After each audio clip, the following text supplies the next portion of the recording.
ಮುಖ್ಯಮಂತ್ರಿ ಡಿಕೆ ಶಿವಕುಮಾರ್ ನೇತೃತ್ವದ ನೂತನ ಸರ್ಕಾರದಲ್ಲಿ ಖಾತೆ ಹಂಚಿಕೆ ವಿಚಾರ ಇದೀಗ ರಾಜಕೀಯ ವಲಯದಲ್ಲಿ ಭಾರೀ ಚರ್ಚೆಗೆ ಕಾರಣವಾಗಿದೆ.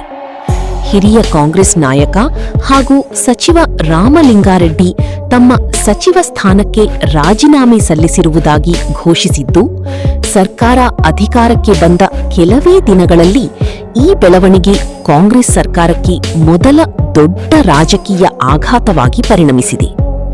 ಮೂಲಗಳ ಪ್ರಕಾರ ಸಚಿವ ಸಂಪುಟದಲ್ಲಿ ತಾವು ನಿರೀಕ್ಷಿಸಿದ್ದ ಬೆಂಗಳೂರು ನಗರಾಭಿವೃದ್ಧಿ ಖಾತೆ ದೊರಕದ ಹಿನ್ನೆಲೆಯಲ್ಲಿ ರಾಮಲಿಂಗಾರೆಡ್ಡಿ ಅಸಮಾಧಾನಗೊಂಡಿದ್ದಾರೆ. ಸುದ್ದಿಗೋಷ್ಠಿ ನಡೆಸಿದ ಅವರು ತಮ್ಮ ರಾಜೀನಾಮೆ ಪತ್ರವನ್ನು ಮುಖ್ಯಮಂತ್ರಿಗಳಿಗೆ ರವಾನಿಸಿರುವುದಾಗಿ ತಿಳಿಸಿದ್ದಾರೆ. ಸುದ್ದಿಗೋಷ್ಠಿಯಲ್ಲಿ ಮಾತನಾಡಿದ ರಾಮಲಿಂಗಾರೆಡ್ಡಿ ಕೊಟ್ಟ ಮಾತು ಉಳಿಸಲಿಲ್ಲ ಎಂದು ನೇರ ಆರೋಪ ಮಾಡಿದರು.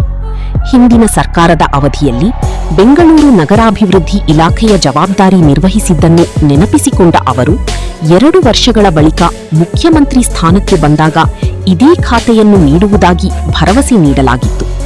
ಆದರೆ ಖಾತೆ ಹಂಚಿಕೆ ವೇಳೆ ಆ ಮಾತು ಈಡೇರಿಲ್ಲ ಎಂದು ಅಸಮಾಧಾನ ವ್ಯಕ್ತಪಡಿಸಿದರು. ನಾನು ಯಾವತ್ತೂ ಯಾವುದೇ ಖಾತೆಗಾಗಿ ಲಾಬಿ ಮಾಡಿಲ್ಲ. ಆದರೆ 2 ಬಾರಿ ಕರೆದು ಬೆಂಗಳೂರು ನಗರಾಭಿವೃದ್ಧಿ ಖಾತೆ ನೀಡುವುದಾಗಿ ಭರವಸೆ ನೀಡಲಾಗಿತ್ತು. ಈಗ ಆ ಮಾತು ಉಳಿಯಲಿಲ್ಲ. ನನ್ನ ಆತ್ಮಸಾಕ್ಷಿಗೆ ವಿರುದ್ಧವಾಗಿ ಕೆಲಸ ಮಾಡಲು ಸಾಧ್ಯವಿಲ್ಲ.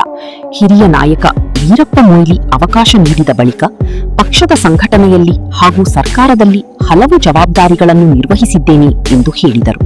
ನನ್ನ ರಾಜಕೀಯ ಬದುಕಿನಲ್ಲಿ ಯಾವತ್ತೂ ನಿರ್ದಿಷ್ಟ ಖಾತೆಗಾಗಿ ಒತ್ತಡ ಹೇರಿಲ್ಲ. ಆದರೆ ನೀಡಿದ ಭರವಸೆ ಈಡೇರದಿರುವುದು ಬೇಸರ ತಂದಿದೆ ಎಂದು ಅವರು ಸ್ಪಷ್ಟಪಡಿಸಿದರು. ಮುಖ್ಯಮಂತ್ರಿಯಾಗಿ ಪ್ರಮಾಣವಚನ ಸ್ವೀಕರಿಸುವ ಮುನ್ನವೇ ಭೇಟಿಯಾಗಿ ಚರ್ಚೆ ನಡೆಸಿದ್ದೆ. ಸಚಿವ ಸ್ಥಾನಕ್ಕಾಗಿ ನಾನು ಕೇಳಿರಲಿಲ್ಲ. ಬೆಂಗಳೂರು ಅಭಿವೃದ್ಧಿ ಖಾತೆ ನೀಡುವುದಾಗಿ ಭರವಸೆ ನೀಡಲಾಗಿತ್ತು.